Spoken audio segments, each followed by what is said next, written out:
और धूल चटाएंगे। भाजपा अगर पहाड़ है तो मैं दशरथ माझी हूँ, जब तक तोड़ूंगा नहीं तब तक छोड़ूंगा नहीं। तो 24 वो समझ ले। अनंत सिंह को जो सजा हुई उसको कैसे देखते हैं आप? 99% लोगों को लगता है कि उनको फंसाया गया, और इस बात से मैं भी जिस हिसाब से जो हुआ है और कथा लिखा गया, जिस तरीके से सब चीज़ें हुआ है, उस हिसाब से मैं मानता मैं भी कि उनको फंसाया गया। 24 का तैयारी करे या 25 की तैयारी करे, जो भी वो तैयारी करे उस पर हमारी नज़र है। बड़े बड़े नेता 2015 में भी बिहार में उतरे थे और ज़ोर शोर से उतरे थे।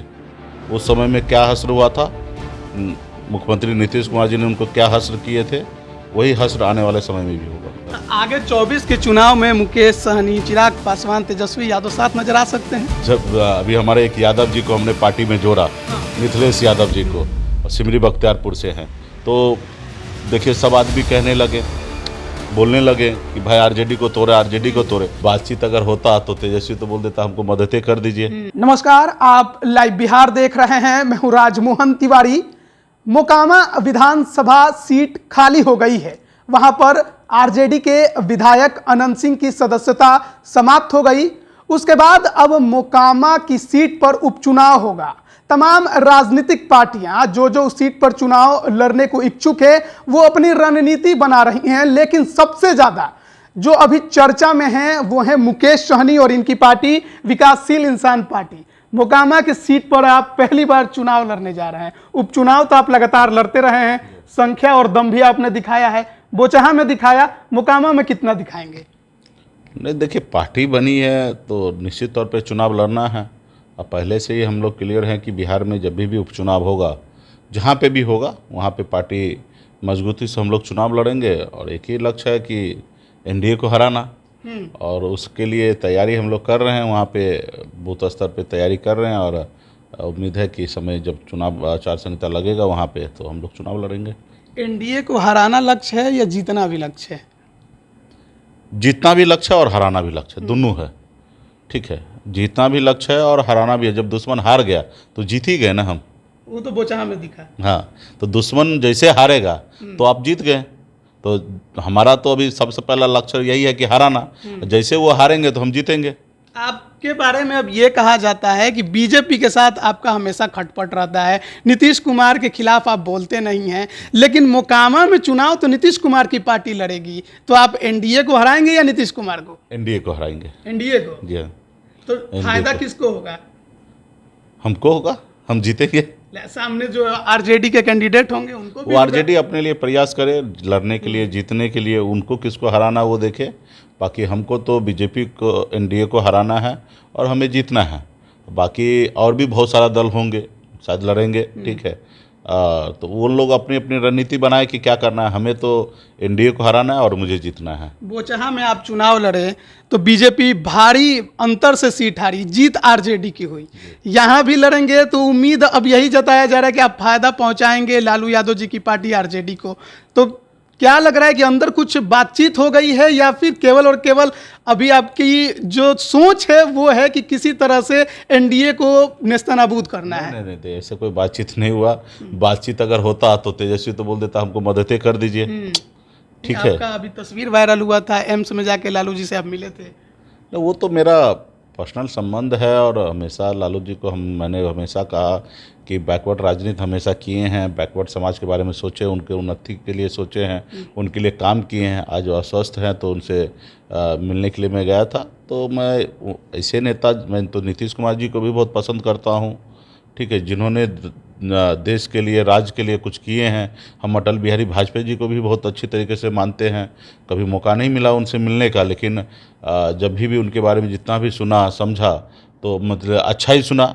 सिर्फ एक ही खाली मंडल कमीशन का जब आरक्षण हो रहा था उस समय में उन्होंने विरोध किए थे और सरकार गिराए थे, ये उनके बारे में सुना। उसके अलावा उनके बारे में जितना भी सुना अच्छा ही सुना।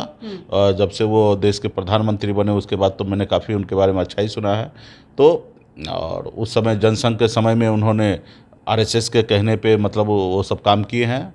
तो मतलब जो भी जब भी देश में अच्छा काम किए हैं, राज्य में अच्छा काम किए, उनको हमेशा मैं अपना आदर्श मानता हूँ। कर्पूरी ठाकुर जी को मानता हूँ, जयप्रकाश जी को मानता हूँ, तो सभी को मैं अच्छे से हमेशा आदर्श मानता हूँ और उनके बताए हुए रास्ते पे चलते हैं। लालू यादव जी के शासनकाल को लोग जंगल राज के नाम से भी जानते हैं। लोग तो देखिए बहुत तरह का बात बोलेंगे, उसके पीछे, पर्दे के पीछे क्या मतलब है वो उसको समझना है, ठीक है। तो इसलिए लोग बहुत कुछ बोलेंगे। आज कौन सा मंगल राज है? आज भी क्राइम हो रहा है, कल भी हो रहा था। आप इस सरकार में मंत्री थे। हाँ, तो हमने कौन सा कह रहा है कि नहीं हो रहा था? हम तो हमेशा कहा कि उसको ठीक करने की आवश्यकता है। हमने तो जब भी सरकार में कुछ हुआ तो हमने खुल के कहा।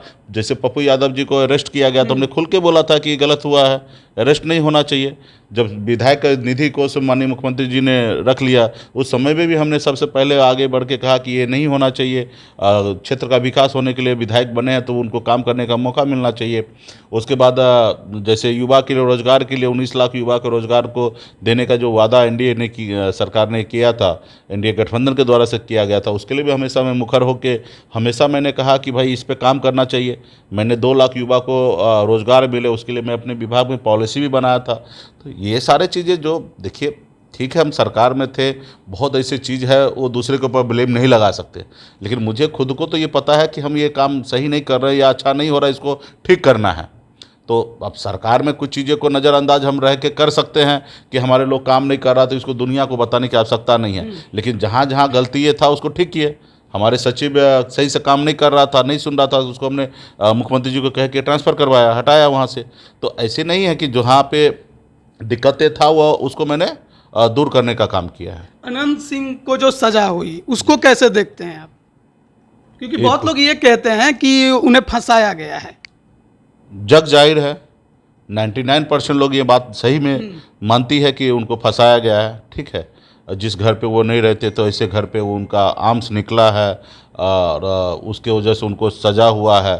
तो ये तो 99% लोग बोलते हैं, लेकिन ये भी सच है कि वो इस फील्ड में वो थे, तो इस बात से भी इनकार नहीं किया जा सकता कि ऐसे ट्रैक पे वो नहीं थे, ठीक है। गलत रास्ते पे वो थे, तो उस पर तो खैर अभी जांच एजेंसी और चीज़ें को ही देखना है और बिहार को जनता को भी अंदर आत्मा का आवाज़ को सुनना है, ठीक है। दोनों पहलू अपने अपने जगह पे फिट है, लेकिन लोगों को अधिकतर 99% लोगों को लगता है कि उनको फंसाया गया।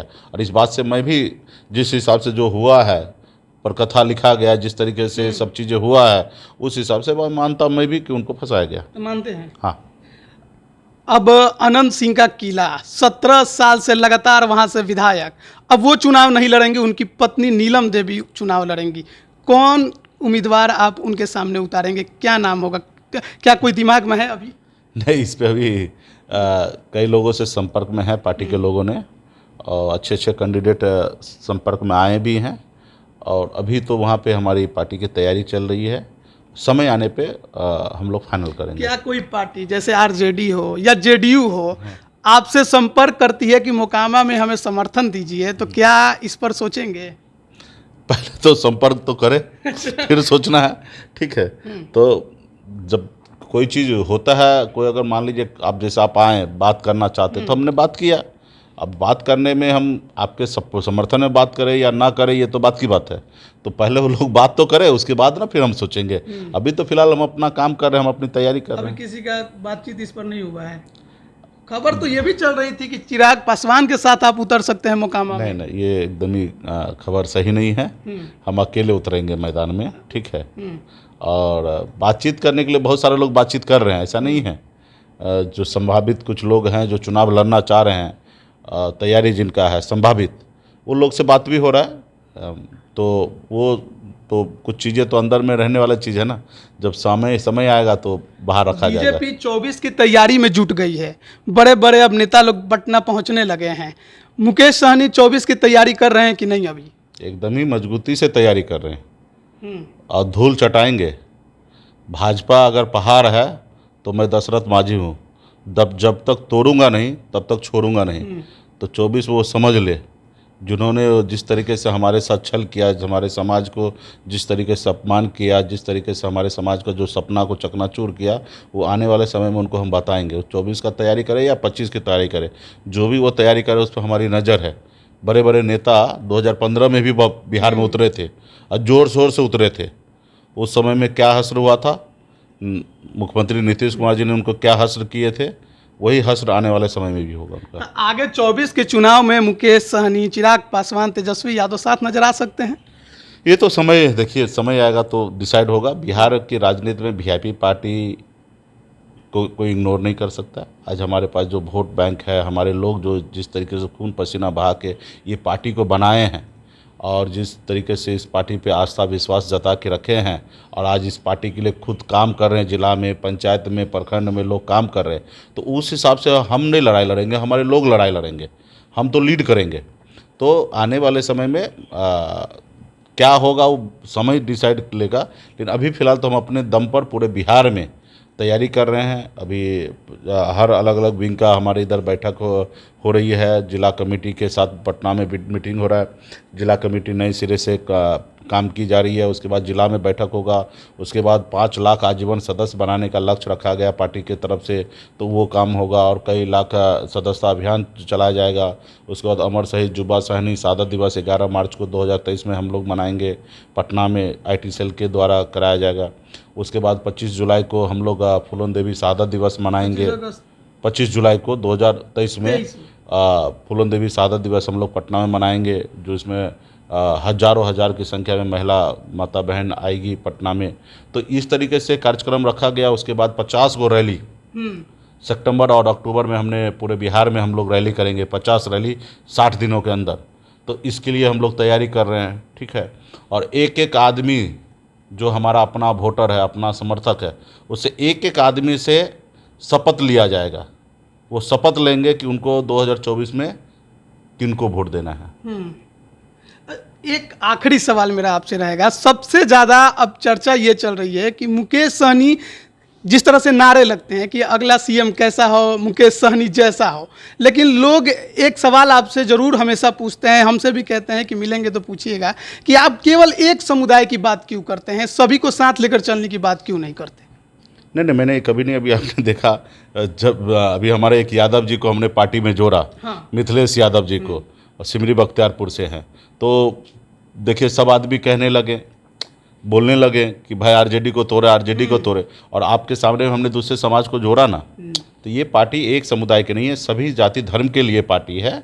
हाँ, हर पार्टी का एक जैसा अपना बेस वोट होता है। जैसे लालू जी का बेस वोट यादव भाई है, चिराग पासवान का बेस वोट पासवान भाई है, BJP का अपर कास्ट का बेस वोट माना जाता है, बनिया को माना जाता है। उसी तरीके से VIP पार्टी का बेस वोट जो है वो निषाद समाज के सभी उपजाति, बिन बिलदार, नुनिया, मला, तमाम अति पिछड़े जो जाति है, सब बेस वोट है, ठीक है। उसके साथ साथ एडॉप्ट हम लोग कर रहे हैं। अभी चुनाव में भी आपने देखा, टिकट हमने ब्राह्मण को टिकट दिया, हमने भूमियार को दिया टिकट, हमने बनिया को टिकट दिया, हमने SC ST को टिकट दिया, हमने अति पिछड़ा को टिकट दिया, हमने निषाद को भी टिकट दिया। तो हमने हर जाति धर्म को हमने टिकट देने का काम किया। भूमियार को भी हमने टिकट दिया। मुकामा में किसको देंगे? मुकामा में भी समय आएगा तो दिया जाएगा। वहाँ पे भूमियारों का गढ़ माना जाता है। हाँ, ठीक है, समीकरण बनाया जाएगा। भूमिहार का गढ़ है, कितना वोट है वो समय आएगा तो अब आपको बताएंगे। जितना वोट बोला जा रहा है उतना वोट नहीं है, ठीक है। वहाँ पे हर जाति धर्म का वोट है और वहाँ पे हम देखेंगे हम कैसे चुनाव जीत सकते हैं, किनको देने से जीता जा सकता है, तो उनको दिया जाएगा। तो पार्टी हर जाति धर्म का है। हाँ, इसमें अधिकतर कार्यकर्ता जो है 90% वो निषाद समुदाय से हैं और जिन्होंने हमें अपना हीरो माना, अपना लीडर माना, हमें कहा कि आप आगे लीड कीजिए, हम आपके साथ हैं, तो जाहिर सी बात है तो उनके बारे में तो ज़्यादा बात होगा। जब 90% वो हैं तो 90% बात भी उनके लिए होंगे। लेकिन इसमें कभी कहीं ये नहीं है कि हम किसी दूसरे समाज को इग्नोर करते हैं। हमने हर समाज को सम्मान देने के लिए हम लोग, हमारी पार्टी है, हमने विभाग में मंत्री भी बने तो हमारे विभाग में हर जाति के लिए काम हुआ। ऐसा नहीं है कि कोई जाति के लिए काम नहीं हुआ। यहाँ तक कुछ जाति का काम नहीं हो रहा था, खास करके SC ST का लिए काम नहीं हो रहा था, क्योंकि विभाग में ऐसा होता है कि 15% बजट उनके लिए अलॉट होता है कि उनके लिए काम करना है, उनकी तरक्की के लिए, उनके बेहतरी के लिए। लेकिन वो विभाग में 4-5 साल से वो काम रुका हुआ था। जब मेरे आने के बाद हमने वो सब काम को मैंने फर्स्ट प्रायोरिटी पे रख के मैंने चालू कराया कि भाई शुगर पालन करना है या बकरी पालन करना है और 100% सरकार के तरफ से फ्री है, तो ये योजना क्यों बंद है। और ये योजना को हमने चालू करवाया खास करके SC ST के लिए। तो मैंने हर समाज के लिए काम किया। बहुत बहुत धन्यवाद हमारे साथ जुड़ने के लिए। तो मोकामा में इस बार आपको उपचुनाव बेहद दिलचस्प नजर आने वाला है, क्योंकि मुकेश सहनी भी ताल ठोक रहे हैं और ऐलान किया है कि इस बार चुनाव जीतने के लिए उतरेंगे। हराना तो लक्ष्य है ही एनडीए को, लेकिन दम भी दिखाएंगे। बोचहा में दिखाया, अब बारी मोकामा की है। अब बने रहिए लाइव बिहार के साथ, तमाम अपडेट हम आप तक पहुंचा रहे हैं। आप सभी का बहुत बहुत धन्यवाद। लाइव बिहार यूट्यूब पर सब्सक्राइब और फेसबुक पर लाइक जरूर करें।